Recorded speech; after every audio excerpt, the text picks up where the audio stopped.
Assalamualaikum warahmatullahi wabarakatuh. Halo mahasiswa semua. Hari ini kita akan belajar tentang manajemen supervisi dengan topik yang akan kita bahas yaitu peran supervisor dalam pendidikan. Khususnya dalam hal ini kita akan melihat bagaimana seorang supervisor itu tidak hanya mengatur atau mengawasi kerjaan, namun juga punya peran besar dalam mendidik dan mengembangkan karyawan. Apalagi di industri furniture, di mana teknologi dan metode produksi terus berkembang, nah peran supervisor di sini menjadi sangat krusial. Dalam konteks pendidikan di dunia kerja, nah supervisor itu bukan cuma orang yang mengontrol pekerjaan staf, tapi lebih dari itu mereka adalah pemimpin yang ikut bertanggung jawab dalam pengembangan sumber daya manusia.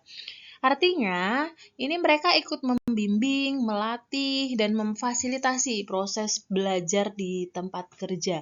Jadi kalau ada staf baru, supervisor lah yang menjadi guru pertamanya.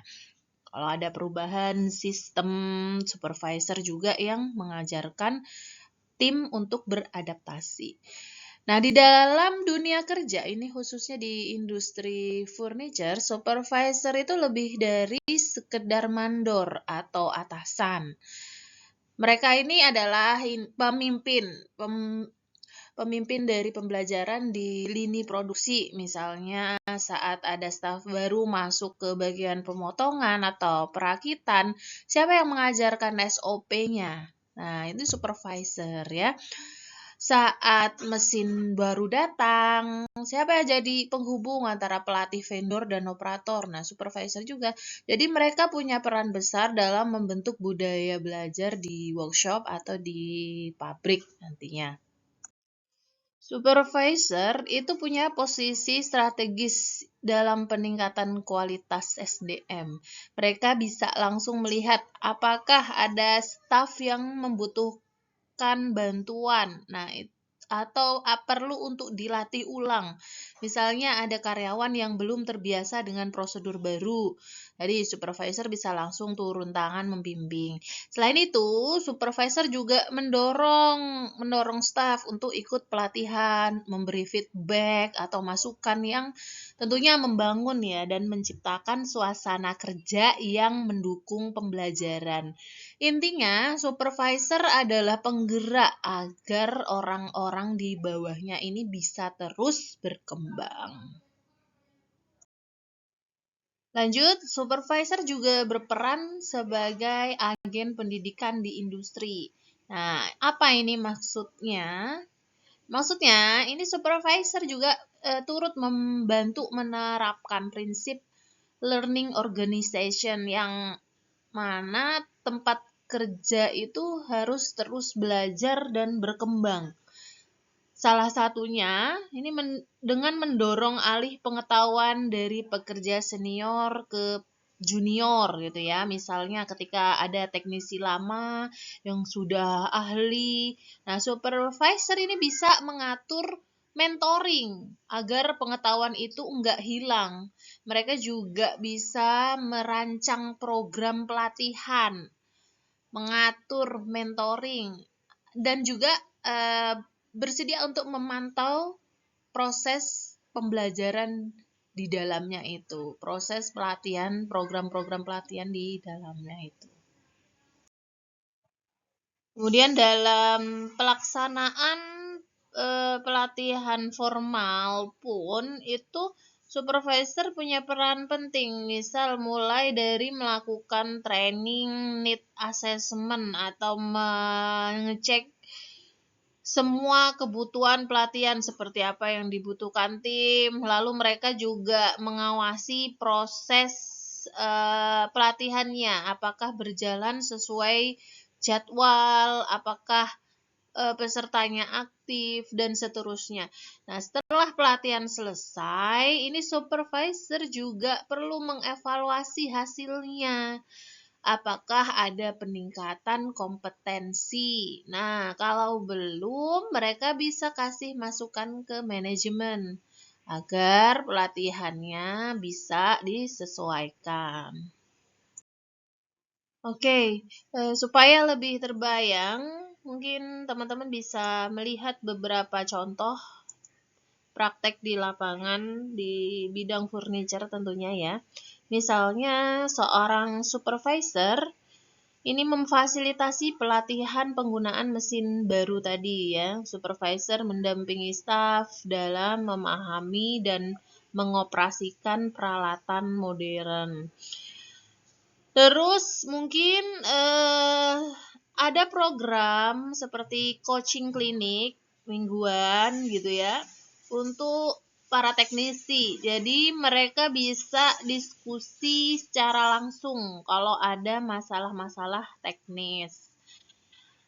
Yang ketiga, mungkin contohnya supervisor ini saat ada program mahasiswa magang atau siswa SMK magang. Nah, supervisor yang mengarahkan siswa magang ini agar benar-benar dapat pengalaman belajar. Jadi bukan hanya disuruh bikin kopi atau bersih-bersih. Nah, semua ini adalah bentuk nyata supervisor sebagai seorang pendidik. Tentu saja seorang supervisor ini juga memiliki tantangan. Tantangan supervisor dalam peran edukasi ini yang pertama waktunya terbatas karena selain membimbing, supervisor juga harus memastikan apakah target produksinya itu tercapai. Kedua, kurangnya keterampilan pedagogis. Jadi tidak semua supervisor punya keterampilan mengajar karena mereka juga belum pernah dilatih untuk menjadi pendidik. Yang ketiga, perbedaan motivasi dan latar belakang staf. Nah, ini juga perbedaan latar belakang staf ini juga mempengaruhi. Ada yang mungkin cepat nangkap, ada yang mungkin agak sedikit lebih lambat, ada yang aktif, ada yang pasif. Nah, supervisor ini harus bisa menyesuaikan pendekatannya dengan kondisi timnya. Jadi perlakuan untuk si A mungkin akan berbeda dengan si B. Seperti itu. Lalu apa yang menjadi kunci keberhasilan dari seorang supervisor sebagai seorang pendidik? Nah, ini yang pertama mungkin harus komunikatif dan juga sabar. Karena proses belajar itu butuh waktu. Yang kedua, mau belajar dan terbuka dengan pendekatan baru. Jadi supervisor ini juga harus terus mengupdate dirinya, mengupgrade dirinya. Dan yang paling penting, dia bisa menjadi role model.